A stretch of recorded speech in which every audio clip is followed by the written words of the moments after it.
And thank you for your company this morning. Joining me now, Liberal frontbencher Senator Mitch Fifield and Labor MP Nick Champion. Gentlemen, good to see you. Nick, this is going to be a torrid final week of Parliament. I don't think there's much debate about that. We saw it already with Mr Albanese and Mr Pyne. Would it be easier if the Prime Minister just came out and made a statement and cleared the decks, as she did in August? Because there does seem to be a lot of speculation around this issue once again.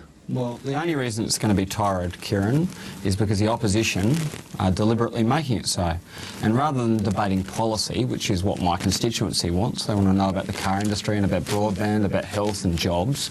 Instead, we're discussing events that happened 17 years ago, that the Prime Minister's already had an hour-long press conference when she exhausted all the questions that were to be made. On Friday, she took every question at the press conference until they're all done.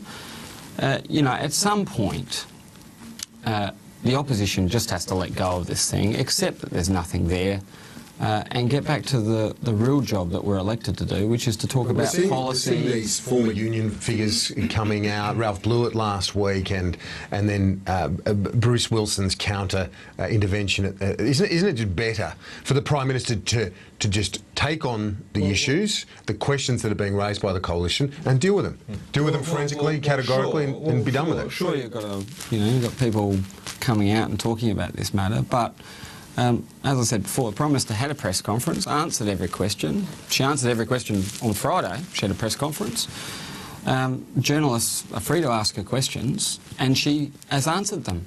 And I just think the opposition are clinging to this and trying to make it into something that it's not, because they haven't got any policies. And what policies they do have, their industrial relations policy, is kept in a locked drawer, so we can't have a debate on it. Okay, Senator Fifield, is there a point where the coalition does need to say, okay, enough with that issue, that people do want a focus on the bread and butter issues, education, schools, disability insurance, which I know you're very close to? Absolutely, and we're talking about all of those things. But it's important to recognise here that this story, these questions are being driven by the Labor movement.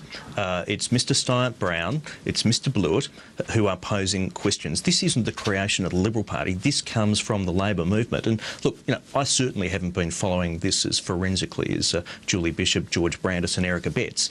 But just as a regular Member of Parliament, one of the questions which hasn't been answered, as far as I'm aware, is why the Prime Minister, who by her own admission says that she established a slush fund, and that's her description, slush fund, why she established a slush fund where the account title, the AWU Workplace Reform Association, was at odds with the intended purpose of the account. Now, the Prime Minister has not answered that. You don't think that was a valid answer that she gave? Because that was one of the things put to her in that news conference in August, where she said that was... she did respond to it, saying that she had seen that as part of the aim of getting these people back into their roles. But she has not answered why the intended purpose of the account, a slush fund to get union officials re-elected, was at odds with the account title. AWU Reform Association is very different to a slush fund. That is intended to make the account look like it is a legitimate bona fide account of the union. It was not. She has not explained the discrepancy between the purpose of the slush fund and the account title. And the other thing that she hasn't come clean on is she, again, by her own admission, says that she was a little unsettled by some of Mr Wilson's activities and they parted ways.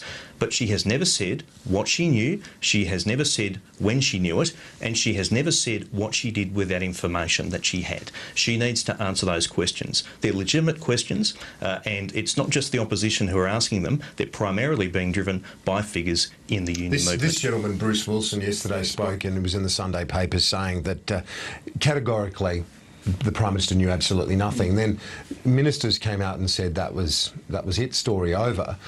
But isn't that a bit rich, given that last week when Ralph Blewett spoke, the ministers were questioning his credibility because of his involvement in the whole scandal, when the other chap is also a central figure in it? And yet you're willing to take his word and not the other. Well, I'm not sure of what was said to whom and which journalist talked to which minister or whatnot, but all I can say is the Prime Minister's had a press conference, answered all the questions there. Had one on Friday, and all the Liberal Party can do is like a dog returning to its own vomit. You know, they keep coming back to this. That's what they do because they haven't got any policies. They haven't done the policy detail around the NDIS and a whole range of issues. And Eric Abetz, you mentioned him before, he should be having an industrial relations debate, which we all know the Liberal Party are desperate to have, but they want to have it at a time of their advantage so they can get stuck into workers' overtime rates, their penalty rates, their job security. That is the whole... That's the reason we haven't seen their industrial relations policy, because they want to do it in government, and it will be like, you know, they'll be cutting an onion slice by slice, and that's what they'll do to workers' wages, slice by slice by slice. Do you think that there is a point, though, going back to an earlier issue, where people do want a focus on the policies, that this argument about something that happened 2 decades ago is just beyond many people? They're over it, and they want talk about things that affect them? Look, I think the Australian people want an opposition that walks and chews gum at the same time, that fully does both parts of its job, that holds the government of the day to account, which we are seeking to do, and that also presents an alternative vision for the nation. And we're doing both of those things. What do you think about the argument that on the TPVs, the temporary protection visa issue, that if the coalition is going to introduce legislation along those lines, why not allow the government to adopt its full suite of policies? If you're demanding that on the one hand, why not say, OK, let's try Malaysia as well, try everything, because obviously the system's broken? Well, we know what works. We know that a combination of temporary protection visas, offshore processing and turning back the boats where it's safe to do so works. We've seen over the past 5 years the government try things their way. We've seen them dismantle systematically our policies, and we saw the effect there. We've now seen this government fundamentally introduce those elements of the Houston package, which they decided to embrace. They've backflipped on many things. We've seen them try a number of different things. They've had their way. They've had their way, and it hasn't worked. It's time for the government. It's time for the government to adopt our policies that they know work. Why not try them and be done with it? Because clearly at the moment the whole thing is dysfunctional. Well, what we've just heard, Kieran, is a history lesson, not a policy discussion. And I'll answer the question. Last week, the opposition leader was out there calling these arrivals illegal. And it beggars belief that you would use that language and then propose to give these people working rights, which is what you would do under TPVs. You'd give all of these people the right to work. And what is, I think, becoming apparent, what is a new thing that's becoming apparent, is that people smugglers are telling these people, go to Australia, you'll get to work for a couple of years, and you can send that money home.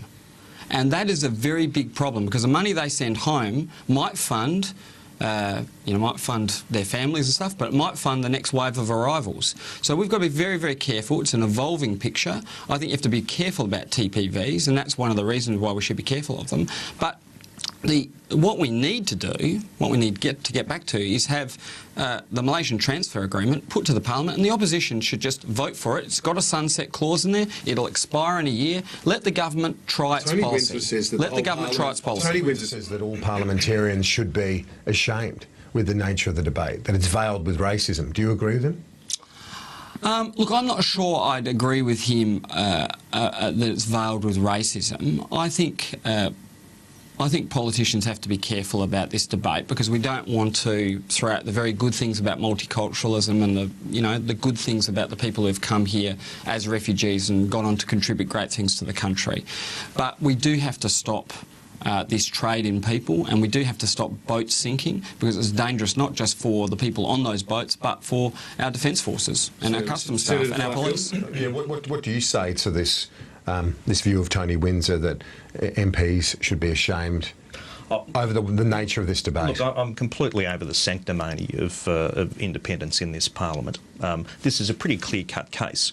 We didn't have essentially boat arrivals in Australia until this government dismantled our policies. We've had 30,000 people arrive in the country illegally, because it is contrary to the law to arrive without a valid visa. That's a fact. 30,000 people arrive, 500 boats, and These guys want Back us to to history trust them. lesson. These guys want us Back to to- trust back them. to history No, lesson. no. Talk We're about saying policy. introduce the policies which are proven, which Why we don't you know answer- work. Why don't you just answer the point I just made about TPVs giving these people working rights and those working rights funding remittances? You've got 20 Come on. seconds. 20 Sure, seconds. sure. We're almost out of time. Many of those people would end up becoming permanent residents in Australia. Do we really want them to spend 1, 2, 3, 4, 5 years sitting on their butts being welfare dependent? I don't think that makes for good citizens. Senator Fifield. Nick Champion, thank you for a robust discussion as always. Appreciate it. Cheers. Have a good day. And that's all for AIM Agenda. The news